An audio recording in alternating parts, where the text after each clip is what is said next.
buenas tardes, amigas y amigos de Radio Mujer Michoacana. Iniciamos el programa Todas Opinamos del día 26 de septiembre de 2019. El día de hoy tenemos la agradable visita de la doctora Marcela Ramírez Castillo, médico especialista en psicoterapia humanista y tanatología.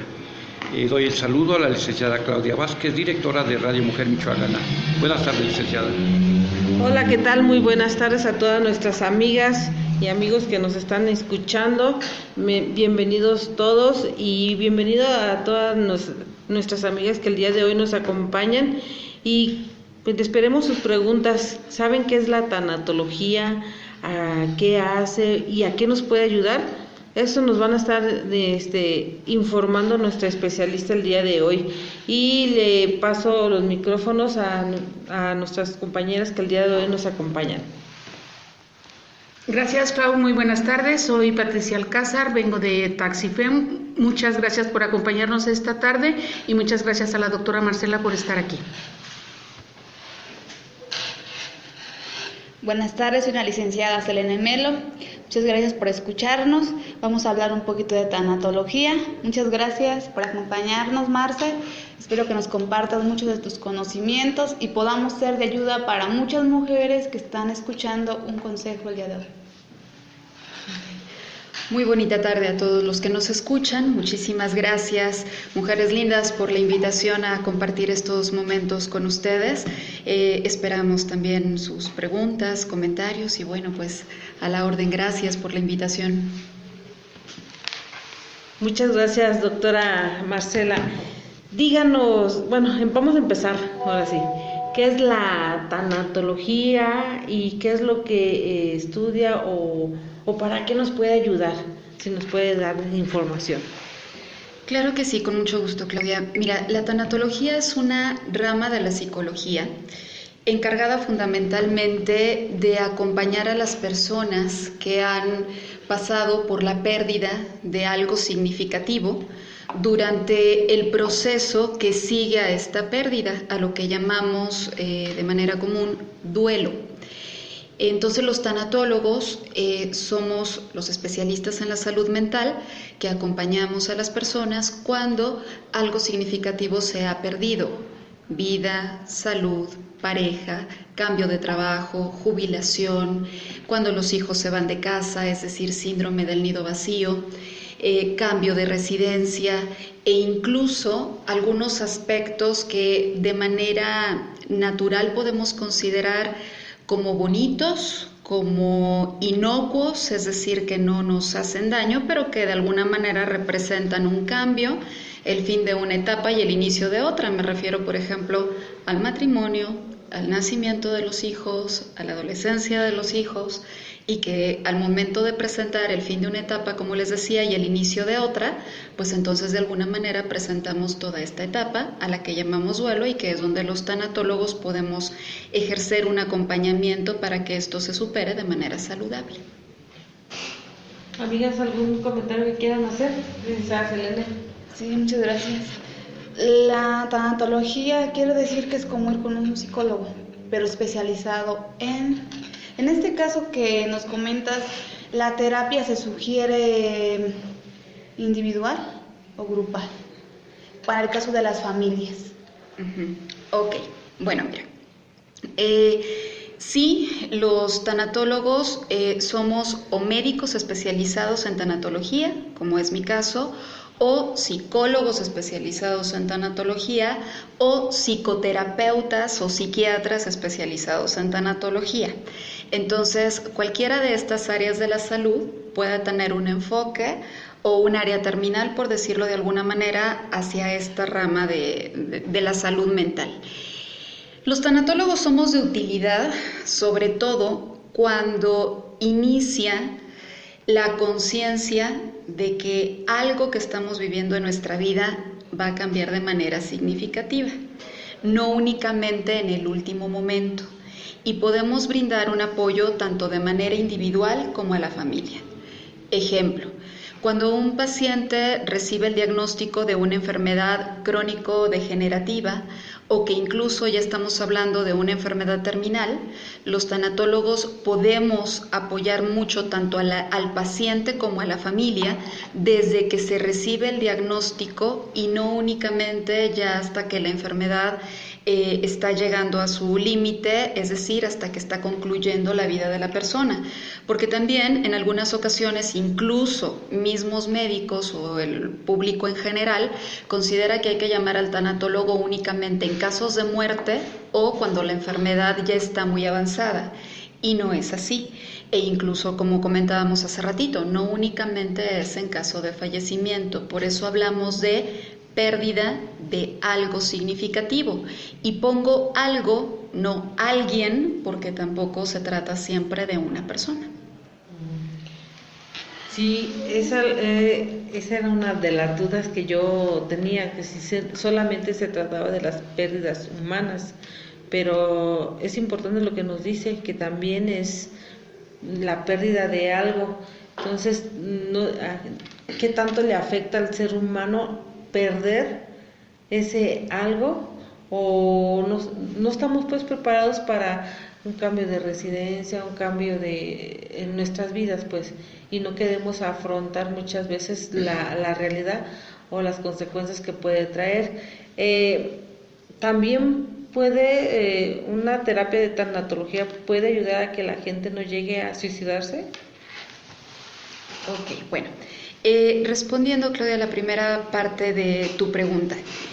Sí, no únicamente estamos hablando del fallecimiento de las personas y el hecho de que estemos o no estemos preparados para el fin de algo. Fíjense que los seres humanos somos bastante curiositos, ¿no? Le tenemos miedo generalmente a aspectos de la vida en los que somos expertos. Entonces me da miedo el cambio. Ajá. Y si echamos un vistazo a nuestra historia, lo único que ha permanecido constante es el cambio. De hecho, es un principio físico. Es lo único que permanece constante. Únicamente que, bueno, evidentemente hay cambios de distinta magnitud.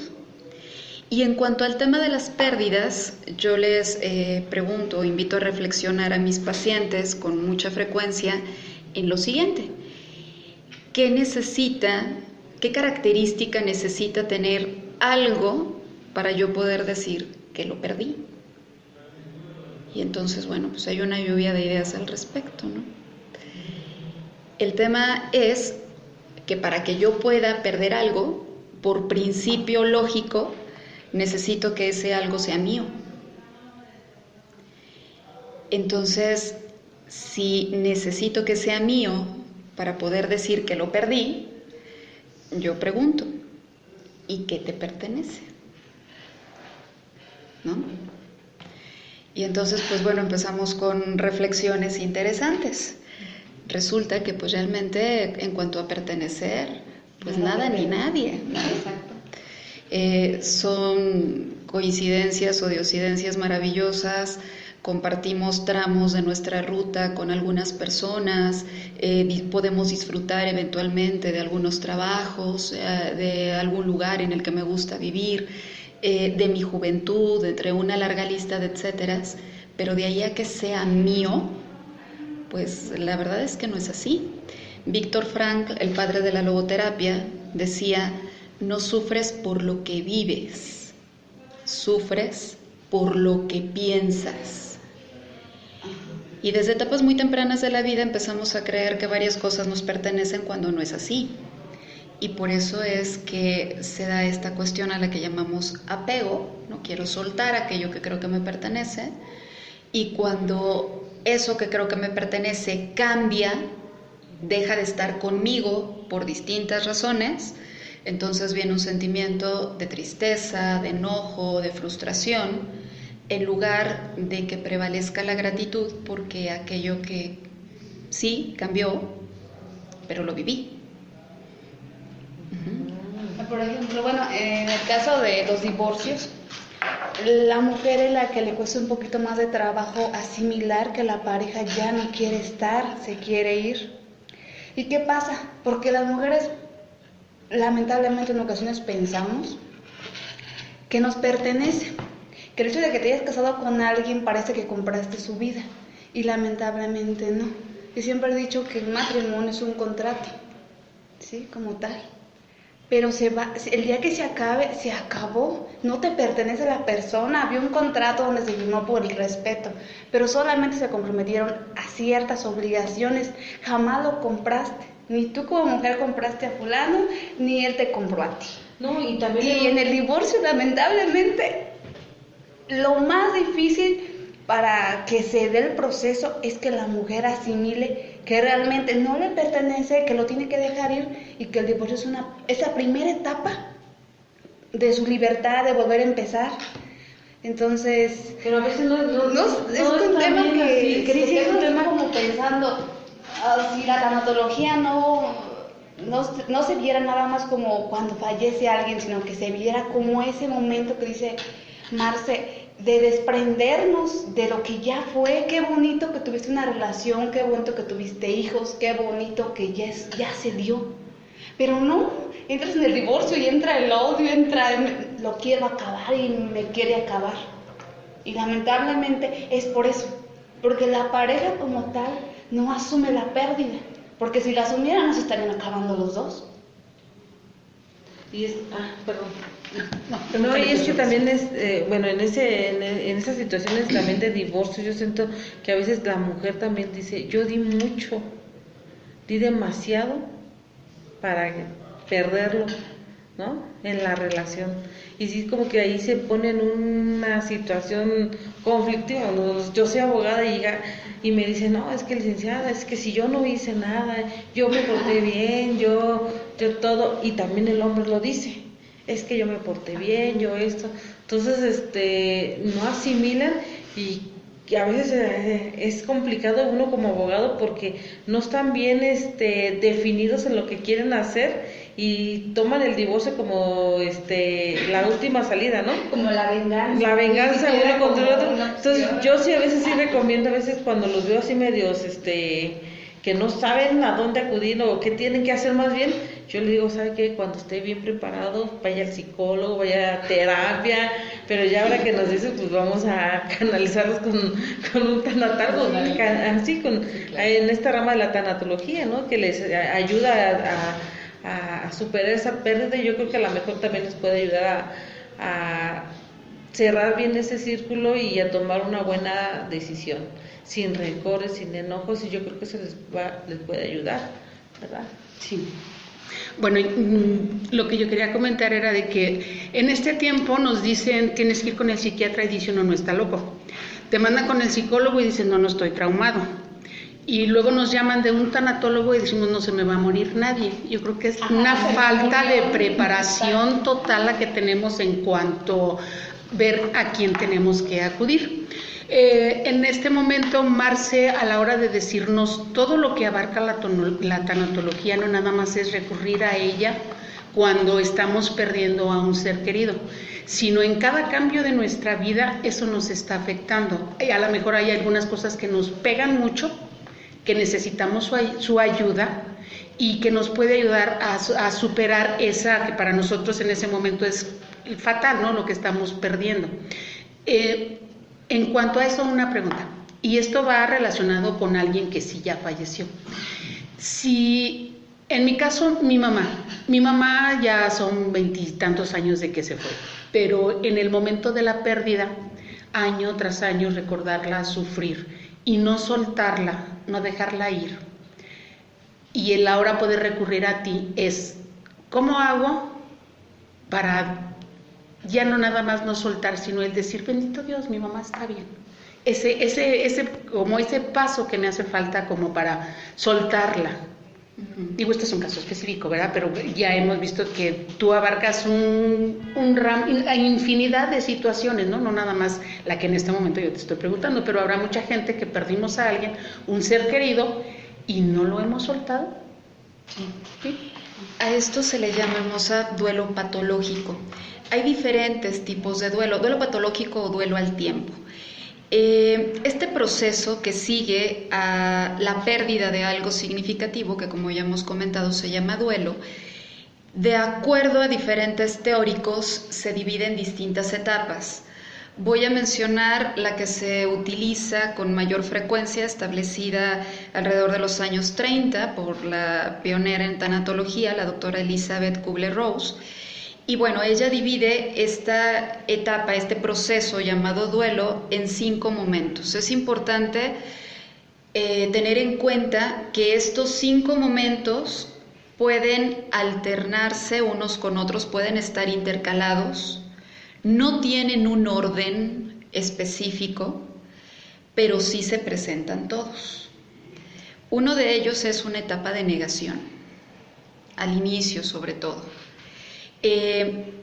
No es posible que me esté pasando esto, seguramente voy a ver a mi mamá al ratito, esto es una pesadilla y voy a despertar, no es posible, entre una larga lista de etcéteras. Otra de las etapas es tristeza. Obviamente, tras la conciencia, ya cuando nos empezamos a ser conscientes de que efectivamente ese cambio es real y que entonces, como yo venía llevando mi vida, ya no va a seguir de esa manera. Y entonces, ante la conciencia de que terminó algo importante para mí, viene la etapa de tristeza. Enseguida, insisto, no en ese orden estricto, otra de las etapas es enojo. El enojo puede ser conmigo, por lo que hice, por lo que dejé de hacer. Puede ser con la persona, incluso que está padeciendo alguna enfermedad o que falleció. A veces no nos damos la oportunidad, decía Carlos Fuentes, este escritor mexicano famosísimo, que bueno, quieres que te quieran, muérete, ¿no? Es decir, cuando una persona fallece, automáticamente le vemos lo bonito, ¿no? Y entonces eso de alguna manera nos impide reconocer que puedo tener enojo con la persona que se fue. ¿Por qué? ¿Por qué se fue? Aunque hay una parte irracional, claro. Yo sí tengo enojo. Por un lado es un tanto cuanto irracional, pero se presenta, ¿sí? O incluso este enojo puede ser con los demás, cuando los veo pasear en este ejemplo concreto que comentas, Pati, que veo a las familias con sus mamás, y entonces me enoja que ellos estén contentos y yo no. O el enojo puede ser incluso con Dios también. Pero es importante reconocer que está, reconocer que existe, ir al fondo de eso para entonces poder colaborar, poder contribuir a que la emoción cumpla su función y que no nos quedemos estancados en esa parte. Otra de las etapas es negociación. Generalmente esta negociación es con el Ser Supremo que cada uno conciba. Si tú me la regresas, yo te prometo que mejor ya llévame, te prometo que yo voy a hacer si tú haces, etcétera, etcétera, etcétera. Y la última de las etapas es la aceptación, que es a donde tenemos que llegar. Si en alguna de estas fases nos quedamos atorados, entonces el duelo no se resuelve, no se elabora y se convierte en un duelo patológico. Y entonces pueden pasar 25, 30, 40, 50 años y me sigue doliendo como el primer día. Cuestión que no es, digamos, sana. Obviamente nuestros seres amados nunca los vamos a olvidar, obviamente la vida es distinta sin ellos, mas esto no es sinónimo de que el dolor esté tan a flor de piel. Entonces ahí habría que ver qué está pasando. Tantito, si me permiten, estamos transmitiendo en vivo vía Facebook, les mandamos un saludo y amigos y amigas, si tienen alguna pregunta que hacerle aquí a la especialista en tanatología, por favor háganla y en unos momentos más nos va a decir en dónde la podemos contactar, dónde tiene su consultorio, para que si alguna de las personas que nos está viendo y escuchando le interesa algún tema de los que está hablando, pues la pueda contactar. Doctora, ¿nos puedes dar tu teléfono? ¿Tienes página de Facebook? No sé, ¿dónde te podemos contactar? Claro que sí, con muchísimo gusto. El teléfono en el que me pueden encontrar de manera directa es un celular, es 44 34 03 26 72. Repito, 4434-03-2672. Es el contacto más directo conmigo. En Facebook es Marcela Ramírez Castillo y pues con mucho gusto estoy a sus órdenes. Okay. ¿Alguna pregunta que tengan, licenciada? Ay, Marce, el tema es muy amplio. Sin embargo, a mí me gustaría que nos ahondaras un poquito en lo que viene siendo cómo identificar a una persona que requiere el apoyo tanatológico. Cómo nosotros como familiares tenemos a alguien a nuestro lado, podemos apoyarlo. Porque, por ejemplo, si está en la etapa de la negación, él no va a ir al tanatólogo. Y como comentaba Patti, o sea, decimos tanatólogo, no se me murió nadie, o no estoy loco. Entonces, aquí es cómo nosotros como familiares podemos identificar cuando alguien de nuestros familiares necesita una atención tanatológica o cómo lo podemos apoyar. Ok, buena pregunta, Selene. Dijimos, el cambio es algo que permanece constante.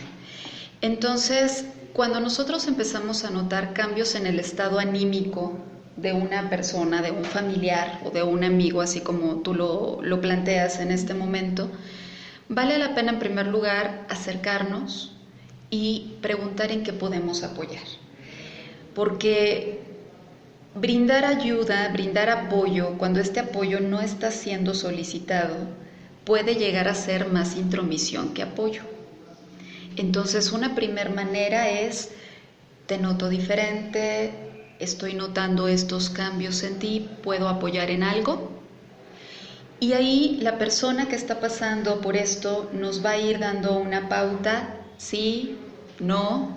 Si la respuesta es sí, ok, bueno, mira, probablemente sea conveniente un apoyo profesional y hacer la invitación, enviar la sugerencia. Si la respuesta es no, hay que respetarlo, porque además un proceso psicoterapéutico de la corriente que sea, si es un proceso psicoterapéutico serio, implica riesgos y mucho trabajo con la voluntad. ¿Por qué riesgos? Pues porque hay que hacer cambios en la vida y mucho trabajo con la voluntad, de tal forma que no funciona si la persona no acude con la conciencia de querer. Si no se bloquea, si no tiene ganas, llegará el momento. A veces los que estamos alrededor nos llegamos a desesperar un poquito, pero necesitamos entender, les comento una analogía, una metáfora rapidita. Las heridas emocionales se comportan prácticamente igual que las heridas físicas. Si las 4 personas que estamos aquí presentes nos hacemos, por decir algo, en la palma de la mano, una herida muy similar, en la misma mano, con el mismo objeto, de las mismas dimensiones y con la misma profundidad, pregunto, ¿nos va a doler igual? No. No. ¿De qué depende? De cada uno, del estado de ánimo. Del umbral al dolor de cada persona, de las heridas previas. Si es la primera vez que me lastimo, a lo mejor voy a considerar que el dolor es muy grande. Pero si previamente ya tuve una cirugía en la que me abrieron en canal, pues entonces la herida de la mano no es gran cosa, ¿sí? Entonces no nos va a doler igual. ¿Nos va a cicatrizar al mismo tiempo? Tampoco. No. Depende de la genética, depende de nuestra nutrición, depende de nuestro estado de salud general, de cómo cuidemos la herida, etc. ¿Nos va a cicatrizar igual? No. Hay quien cicatriza padrísimo y entonces le queda una marquita como si fuera un rasguño, ¿estás de acuerdo? Y hay en quienes se hace una cicatriz queloide, fea. Entonces, con las heridas emocionales sucede igual. A cada uno le duele diferente. Necesitamos aprender a respetar tiempos. Es que cuando yo tuve una pérdida, entonces inmediatamente fui al psicólogo y me fue muy bien. ¡Qué padre! Y otro puede decir, y yo fui al psicólogo y me fue muy mal porque yo no quería ir. Entonces necesitamos comprender que cada herida cicatriza en un momento distinto y que a cada quien le duele diferente. Necesitamos respetar los tiempos ajenos. Y bueno, si de alguna manera, porque también me ha llegado a tocar en varias ocasiones, la persona afectada va a consulta obligado por, pues entonces ya es trabajo de nosotros explicarle que no está ahí a fuerza y dejar la puerta abierta para cuando realmente quiera enfrentar ese proceso. Sí, muy interesante y sí es cierto, tiene que haber la voluntad. Hace tiempo yo, bueno, en 2 etapas de mi vida he acudido con una tanatóloga y una psicoterapia, pues una terapeuta. Y me hacían, es que, ¿sabes qué? La primera vez me decían, es que, ¿sabes qué? Tú no has superado una pérdida y una persona que me conocía no ha superado esa pérdida y te recomiendo que vayas. Yo, ¿pero por qué? Si yo me siento bien. Dices que no, se te ven tus ojos, se te ven eso, se te ve el otro. Yo dije, ay, ¿cómo? Y eso me asomaba al espejo y, sí, no, sí, me quedó la duda. Entonces sí tuve una pérdida, yo a los 25 años, más 24, 25 años más o menos, pérdida de un ser humano, de un bebé. Entonces, yo pensé que a la edad yo ya tenía que unos 38 años, yo ya lo había superado. Y me doy cuenta que me animo pues a ir, a ver, vamos a ver. Y sí, y hasta me dijeron, cuando tú te sientas que sí puedes ir y que quieras ir, yo te hago, así como tú dices, yo te hago esa recomendación y si tú decides, te sacamos la cita. Y pasó tiempo porque yo me quedé pensando, sí lo necesitaré, sí esto, sí lo otro, pues voy a ir a ver. Entonces ya fui y sí, la verdad, me ayudó, pero ¿qué crees que pasó? No sé, al año, al siguiente, o sea, voy en diciembre de este año y en enero, o sí, a principios más bien, no, termino en noviembre y en diciembre pierdo a una persona, a un familiar. Entonces yo me quedé así, pero ¿cómo te diré? La pérdida no me dolió tanto, como que me preparó yo lo sentí así, como que me preparó a esa pérdida, a enfrentarla y todo eso, porque pues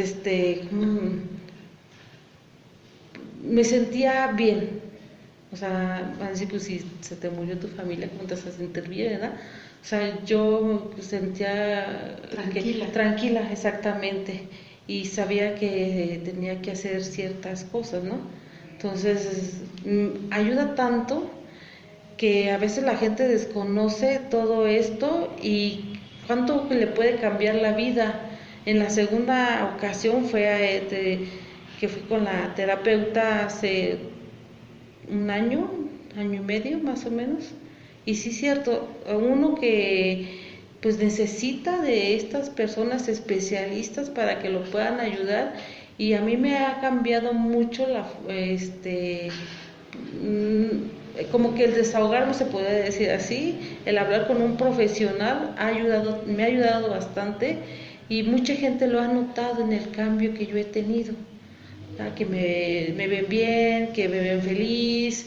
Entonces es como una carga que uno va trayendo como un costal, así yo me imagino, le voy echando a la mochila, y ya cuando acuerdo está una mochilota que no puedes con ella. Entonces esas son cargas emocionales que uno tiene y que a veces no las saca por el temor de que van a decir, que si estoy loca, que si voy con el psicólogo, o sea, con el especialista que vaya, uno siempre piensa que está mal, ¿no? Entonces falta esa cultura de ayuda, y todo el ser humano yo creo que necesita esa ayuda.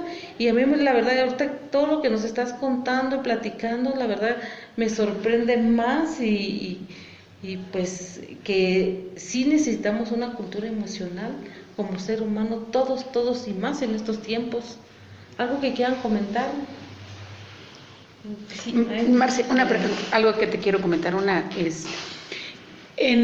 si yo quiero ir contigo, nada más como para a lo mejor platicarte mi vida o lo que está pasando, o no siento que tenga yo una necesidad, pero voy nada más como si fuera con el doctor a una revisión normal, como de cada año. ¿Es necesario, lo recomiendas o se vale o sí es bueno para mí, o cualquier otra persona el de decir, bueno, así como voy con el doctor una vez al año a que me revise, voy a ir contigo a ver qué tantas arañas traigo en mi cabeza? Sí es recomendable. Esto que comentan es muy importante. Fíjense que de hecho la tanatología es una rama nueva, tan nueva que incluso los mismos médicos todavía muchos de ellos la desconocen. Yo soy médico y ya cuando estaba terminando yo este asunto de la tanatología, tuve la oportunidad de hacer mi servicio social como tanatóloga en el Centro Médico La Raza, en el área de oncología en la Ciudad de México. Y la verdad es que era sorprendente cómo los médicos poníamos nosotros un cartel anunciando algún taller para familiares de las personas internas y demás, y los mismos médicos llegaban y lo arrancaban. Porque, ahora si esto es desde el área de la salud, pues con más razón todavía en la población en general hay una falta de información de que existimos los tanatólogos y de que además los tanatólogos no somos seres así como raros o entes oscuros que encargados o porque nos encanta el tema de la muerte, al contrario, es un amor muy especial por la vida. El problema no es que la gente se muera, el tema es que la mayor parte de la gente no vive, ¿sí? Y entonces a eso nos dedicamos los tanatólogos, a enfocarnos en el disfrute de la vida. ¿Cuánto vamos a vivir? Al final del día yo creo que no depende de nosotros depende el cómo. Entonces, ¿se valen sesiones de mantenimiento? Por supuesto que sí. Por supuesto que sí. También Víctor Frank decía, bueno, no siempre se acude a terapia porque estemos mal. A veces vamos porque queremos estar mejor. ¿Sí? Y la respuesta que se está buscando en algún momento está de la piel hacia adentro. El terapeuta es un compañero de ruta. Por aquellos que dicen, bueno, es que yo puedo solo. ¿Puedes solo? Claro que puedes solo. Hay un principio biológico que es buscar la manera de sobrevivir. Entonces, puedes solo, sí, pero el tema no nada más es que salgas adelante solo, es cómo. Porque cuando heridas profundas no se resuelven, cuando se quedan ciclos abiertos, cuando hay temas por resolver, entonces empezamos a respirar nada más, empezamos a sobrevivir, pero dejamos de vivir. Y por eso es que al ser humano le da tanto miedo a la muerte. No es tanto por la muerte en sí, sino porque se le acaba el tiempo y se da cuenta de que no ha vivido. Podemos entonces de cuando en cuando estar revisando cómo estamos viviendo y si hay algo que mejorar en mi vida, por supuesto. ¿Se vale ir cada año por lo menos al doctor? Sí. ¿Al ginecólogo cada 6 meses? Sí. ¿Al terapeuta cada que sienta que lo necesito? Sí. Perdón, una pregunta. Ahorita que acabas de hablar sobre heridas fuertes y que significan mucho en ti, que no son sanadas. Si es una herida que te causa mucho coraje, va a cambiar tu vida, te va a volver a lo mejor muy agresivo y te va a volver, a lo mejor vas a empezar a hacer mucho daño. Eso lo cambias, eso te va cambiando sin que uno lo note, o ya te causa el de que ahora voy a fregar, ahora voy a hacer mal, ahora voy a hacer esto, ahora no te voy a dejar salir. ¿Se puede dar cuenta así o es inconsciente? Ambas. La posibilidad es ambas, ¿sí? Puede ser que sea un proceso inconsciente. Dice por ahí una frase que si no tienes cuidado de sanar tus heridas, vas a sangrar sobre los que no te hicieron el daño, y eso es cierto. Entonces, puede ser que eso que me provocó tanto dolor o tanto enojo haya trastocado de tal forma mi actitud ante la vida que al momento de yo estar desagusto, pues también provoque que las personas que están cerca de mí sufran, la pasen mal. Que además el sufrimiento es una cuestión y el cómo lo viva cada quien es una cuestión individual, pero bueno, ponemos nuestro granito de arena para que el otro no la pase tan bien. Y hay personas que de plano lo toman a título personal y entonces ahí va mi venganza y entonces si yo no soy feliz, que no lo sea nadie. Sí. Y no se trata de juzgar de antemano, se trata de comprender qué es lo que está ocurriendo y pues obviamente apoyar a la persona que resuelva este tema. sobre todo por él mismo, porque repito, el bienestar es una responsabilidad personal. Aquello de me hace enojar, me pone triste, me hizo llorar, mentira garrafal y absoluta. Yo decidí enojarme yo decidí estar triste yo decidí tal, Ajá. Sin embargo, pues bueno, precisamente por eso decía Facundo Cabral también, ¿no? Que la felicidad no nada más es un derecho, es una obligación, porque el que no es feliz amarga a todo el barrio. Una pregunta. Hace 6 años se hizo la oferta de dar a varios empleados del gobierno del estado cursos de tanatología. No se aceptó en ese tiempo por parte del gobierno que se diera ese tipo de cursos a los empleados. Me llamó la atención, ¿para qué? ¿Para qué les vas a dar cursos de tanatología? Pero lo interesante era que iba dirigido a que fueran más productivos. Entonces, ahí me gustaría saber, ¿tiene mucho que ver entonces el tema del laboral, el rendimiento de un trabajador, y qué importante sería que en el área de recursos humanos hubiera un tanatólogo como auxiliar, como parte del apoyo para generar un clima laboral? Porque muchas de las empresas se preocupan por generar un clima laboral y involucran mucho un psicólogo. Pero ahorita escuchándote, yo creo que más que un psicólogo ocupamos un especialista en tanatología, tanto para los que se están integrando como para los que ya casi se jubilan y sientan que lo saben todo y que se quieren llevar el secreto de la administración al cajón, porque piensan que les están quitando, cuando realmente no, nadie les está quitando nada, es un relevo generacional. Entonces, ahorita que estás hablando me llamó mucho la atención, porque hace 6 años me quedé con esa duda. ¿Por qué tanto la resistencia a que se diera un curso de tanatología con un enfoque de producción del empleado, que sea productivo realmente? Ok. Yo creo que una persona aceptablemente sana, por razón necesaria y natural, va a ser más productiva, ¿sí? Hará mejor lo que hace. Y no únicamente tiene que ver con la rama tanatológica. Tiene que ver con el bienestar en el sentido más amplio de la palabra. Superar este tipo de acontecimientos, insisto, les llamo pérdidas porque así se les conoce. No estoy yo muy de acuerdo con el término de pérdida, insisto, por aquello de que no es mío, pero bueno, para ubicarnos y tener un lenguaje común, ¿sí? El bienestar no nada más es superar pérdidas, también es la capacidad de disfrutar de lo que estoy haciendo, también es mi actitud ante la vida, también es mi capacidad de fortalecerme ante la adversidad, a lo que llamamos resiliencia. Entonces, ¿por qué se negó, por qué la oposición a que se dieran cursos de tanatología? Pues principalmente por ignorancia, no era la verdad, a ver si no me llevo mis jitomatazos, pero por ignorancia, porque no se sabe qué es exactamente en algunas ocasiones. ¿Se requiere únicamente de un tanatólogo en recursos humanos? No. Requerimos especialistas en distintas áreas en recursos humanos. Tenemos que entender que si es un recurso humano, estamos hablando de personas. Y la persona, para que pueda estar bien, se requiere de un abordaje integral. Entonces digo, gracias, pero no únicamente del tanatólogo, ¿sí? También se requiere de un especialista en las distintas áreas, o habrá quienes tengan, o si hablamos de la psicoterapia humanista, por ejemplo, ahí sí podemos abordar una mayor cantidad de temas, para contribuir a esto, al bienestar en términos generales, ¿no?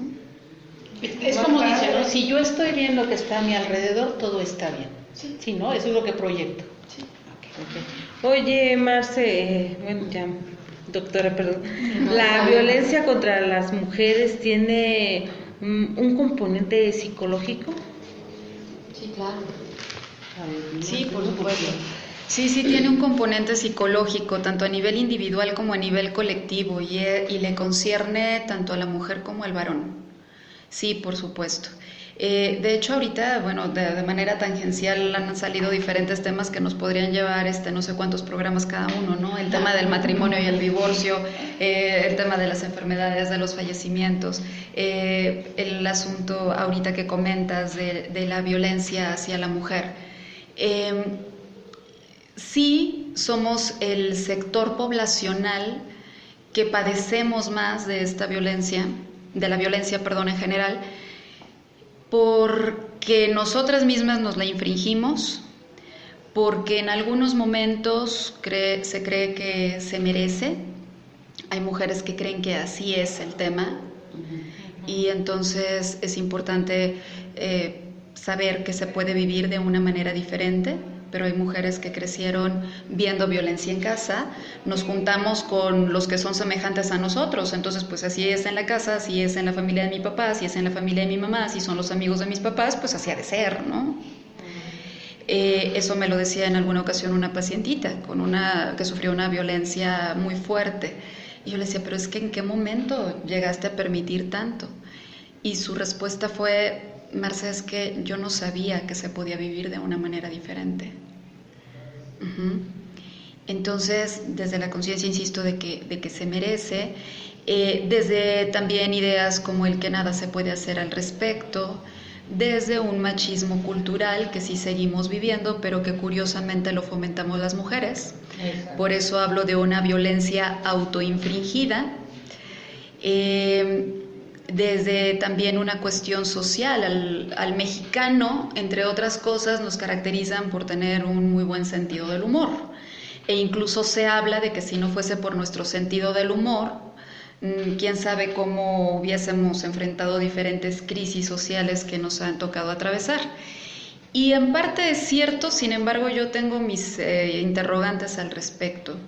Porque, por ejemplo, en los chistes, en el lenguaje cotidiano, si le quitamos la parte cómica, nos quedamos con cuestiones muy violentas, que escuchamos en casa, que permitimos en casa, que permitimos con los amigos, que las mismas mujeres las llegan a decir. Entonces, pues en todo esto estamos hablando de componentes psicológicos, ¿no?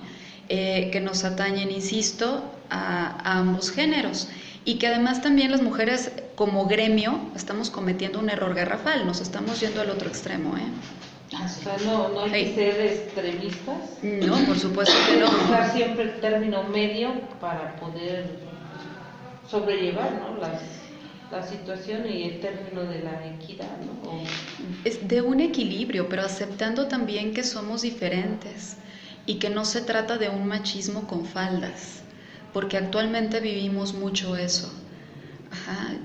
Pasamos de ser un sector poblacional muy vulnerable a ser un sector poblacional que empieza a mostrar mucha violencia. Y lo estamos viendo incluso desde la cuestión de la integración familiar. Actualmente, para muchas mujeres, el decirles ama de casa es prácticamente como recordarles el 10 de mayo y como automáticamente sentirse menos, cuando en realidad nada tiene que ver con eso. Las mujeres tenemos un papel muy importante dentro de casa, muy importante, y ahora ya incluso suena como agresivo, ¿no? Por este asunto de irnos a los extremos. Claro, da vergüenza decir soy ama de casa porque nosotras mismas nos hemos encargado de considerarlo menos, cuando en realidad no tiene que ver así. ¿Por qué lo estamos considerando menos? Pues por estarnos yendo al otro extremo, donde no, ¿cómo crees que yo no voy a salir a trabajar y que yo no voy a hacer y que yo no tanto? Sí, no digo que no, pero con equilibrio, porque tenemos una parte importante que hacer en casa y porque se nos están desboronando las familias, porque las mujeres ya no estamos en casa. Sí, es como lo que dicen, ¿no?, de que nos hemos equivocado las mujeres en lo que estamos haciendo, porque queremos hacer lo que los hombres hacen sin darnos cuenta que lo que realmente tenemos que hacer es lo que los hombres no hacen. Eso es lo que estamos haciendo. No, pues muy interesante reflexión y comentario que nos haces, porque sí, muchas mujeres ya se molestan y eres ama de casa, eres esto, pero y sí se está pasando, o sea, la mujer ya no está tanto en el hogar, y qué bueno, o sea, por una parte, pero tiene que buscar el equilibrio, o sea, que no estoy en el hogar, pero tengo que buscar cómo sobrellevar la otra parte, para que los hijos no, se me salió así mi hijo y es que se parece a su padre, por eso salió así. Entonces le empezamos a echar culpas a todo el mundo, menos a asumir nuestra responsabilidad que tenemos. O sea, sí, hay que educarlos, hay que enseñarles y enseñarles a los hijos, yo no estoy en casa, pero tú me tienes que ayudar a esta parte aquí en el hogar, ayudar a... Reglas, ¿no? Ajá. Poner reglas. Exactamente. Entonces... Sí, reglas de convivencia, y más que ayudar es el tema de hacer cada quien lo que le corresponde hacer. Y obviamente ante esto, y no me extrañaría que parte de nuestro auditorio también le esté cruzando por la cabeza sí, ¿verdad? Qué fácil, yo el equilibrio entre trabajo, hijos, marido, etcétera, etcétera, etcétera. Ok, el tema es, si lo vemos como carga, si lo vemos como obligación, lo vamos a sufrir, pero no es una obligación, es un privilegio, ¿sí? Porque en la mujer radica el sembrar los valores para formar buenas personas, buenos individuos y para una mejor sociedad. Entonces, no es una carga la que tenemos sobre nuestros hombros, es un privilegio. Y si lo empezamos a ver así, quizá lo suframos menos y lo podamos hacer mejor. Además, así el autoestima sube. Claro. Y entonces eres una ama de casa súper poderosa. Es que lo que pasa es que una mujer, sí, hasta cierta parte dices, voy a trabajar, voy a cuidar hijos, el marido, o sea, eres todo lo que. Pero vaya, el éxito de tus hijos el día de mañana, ¿a quién se lo atribuye? Generalmente a la madre. Perdón, ahí sí difiero totalmente, es del hijo. Sí, es del hijo porque el hijo lo tuvo. Pero mucho influye la madre en el hijo, porque por ejemplo, cuando yo era niña, la que me motivaba a estudiar, a hacer mis tareas, a que fuera responsable, o sea, yo tuve una mamá tradicional que me daba mi atole, me mandaba a la escuela, llegaba, mis tareas, mi comida, o sea, una mamá que me cuidaba y me apapachaba. Entonces, mis calificaciones siempre fueron buenas, pero porque, vaya, a mí como hijo era como quedar bien con mi mamá porque me trataba bien. Entonces, actualmente vemos en las escuelas mucha deserción, vemos mucha violencia escolar. Trabajé en una escuela y pude apreciar que la mayoría de los chavos rebeldes o de bajo promedio eran hijos de madres trabajadoras, y lamentable, porque ellos sienten que su madre los abandona porque va a trabajar y no porque es necesario para comer. Y por ejemplo, a mi edad yo soy soltera y siempre he dicho, el día que me case, es porque realmente estaré dispuesta a sacrificar una parte de mi tiempo. No sacrificar, pero así lo veo. Ajá, para que de tal manera que es un compromiso un hijo, y es no solamente traerlo, es realmente guiarlo, ser una buena guía, y ya de mañana estar satisfecha de que pude hacer algo bien, porque mi profesión es una satisfacción, pero creo que la satisfacción de una madre es muy diferente y no se va a comparar a la satisfacción de un profesionista. O sea, son satisfacciones muy diferentes y muy complementarias. Pero vaya, ¿cuántos años tengo? Entonces, hablemos cuántas mujeres embarazan menores de edad y cuántas son madres por obligación, cuántas realmente disfrutan la maternidad o eligen tener un hijo. Conozco muchas amigas, familiares que cuando se casaron convencidos, y que cuando tuvieron un hijo, realmente era un hijo que buscaron, anhelaron, planearon, y qué padre, porque he visto que se disfruta, que se valora hasta tener un hijo. Entonces, sí influye mucho el momento que tú como mujer o tú como ser humano respetas tu infancia, respetas tu juventud, tu adolescencia. Entonces, hay muchos efectos de cambio, como dice Marcia, o sea, sí el hecho de superar cada etapa, pero también el hecho de que nadie es responsable de que a los 16 años te embaraces.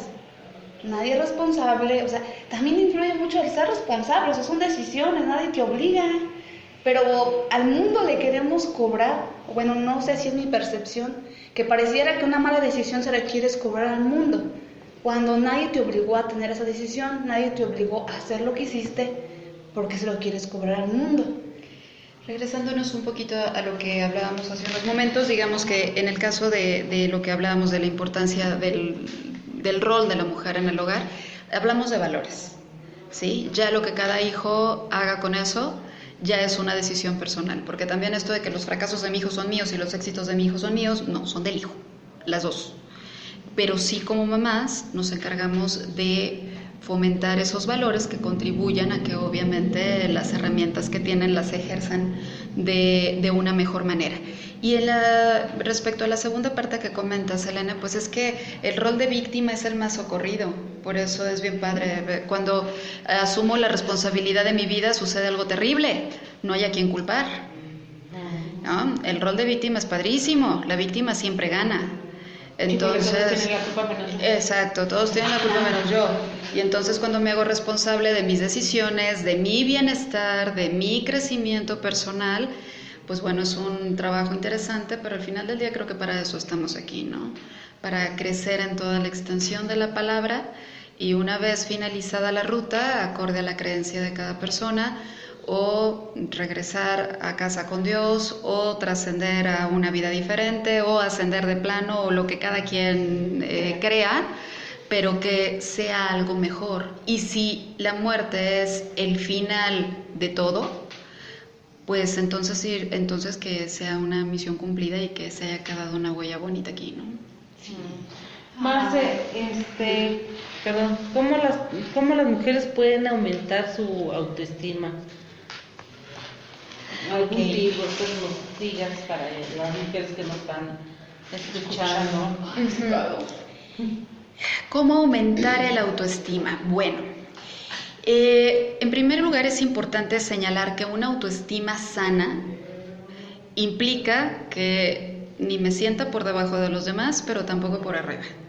Porque luego también es, bueno, yo soy el non plus ultra y entonces eso es una autoestima sana. No, es una autoestima enferma, infladísima, y tampoco hace bien, tampoco es funcional. Entonces, de entrada, ¿qué es una autoestima sana? Y enseguida, pues dependerá mucho de cada mujer. En general, ¿qué podemos hacer? Cuestionarnos en dónde está nuestra atención. Si mi atención está en lo que no me gusta, en mis defectos, en lo que creo que me hace falta, de entrada la estima disminuye. Si mi atención está en mis cualidades, en lo que sí tengo, en la gratitud de lo que tengo y de lo que estoy viviendo, entonces me daré cuenta de que no me hace falta nada y la autoestima se coloca en una mejor posición. De entrada eso, ¿en dónde está mi atención? ¿Sí? Punto. Para empezar. Muy bien. O sea, me veo en un espejo, ahí nada más estoy yo, ahí no me voy a mentir. Entonces es, ¿qué quiero, qué tengo, qué soy? ¿No? ¿Qué ves en el espejo? ¿Qué ves en el espejo? O sea, primero es no nada más porque, sino cómo, qué veo, cómo soy, cómo me estoy viendo. ¿Sí? Y luego, Si te gusta, ¿cómo te ves? y luego es el que tengo, que soy, que quiero ser, que me detiene.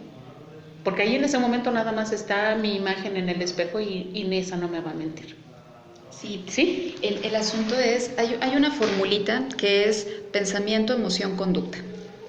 Si yo me veo en el espejo y estoy viendo mis manchas, mis arrugas, mis canas, el tamaño de mis mejillas, de mis cachetitos, etcétera, etcétera, entonces, pues bueno, de mi pensamiento deriva mi emoción. Si me estoy fijando únicamente en lo que no me gusta y además le estoy dando un significado desfavorable o carece de significado, pues entonces de ese pensamiento derivará una emoción de tristeza, ¿no? O de enojo, o de frustración. Entonces, pensamiento, emoción y enseguida conducta.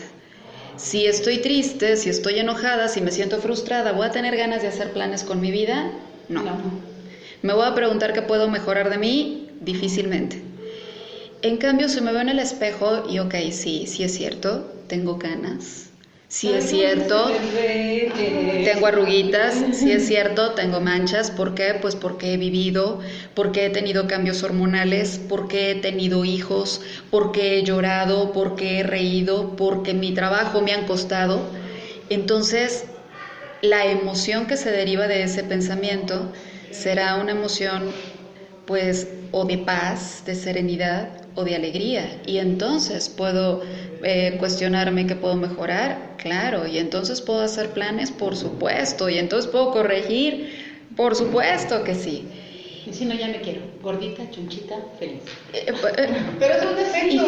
¿Y qué significa eso? Tenemos que ¿no? aprender a querernos, ¿no? Como estemos, como nos veamos. Yo a veces sí, también en ocasiones que despierto cansada y me ven al espejo y me empiezo a ver así como que, ya estoy muy fea. Y digo, no. Ánimo, y me lavo la cara y, ya me veo mejor. Ay, qué bonito se me ve la cana. Y así trato yo de aumentar, o sea, no caer en depresión, vaya.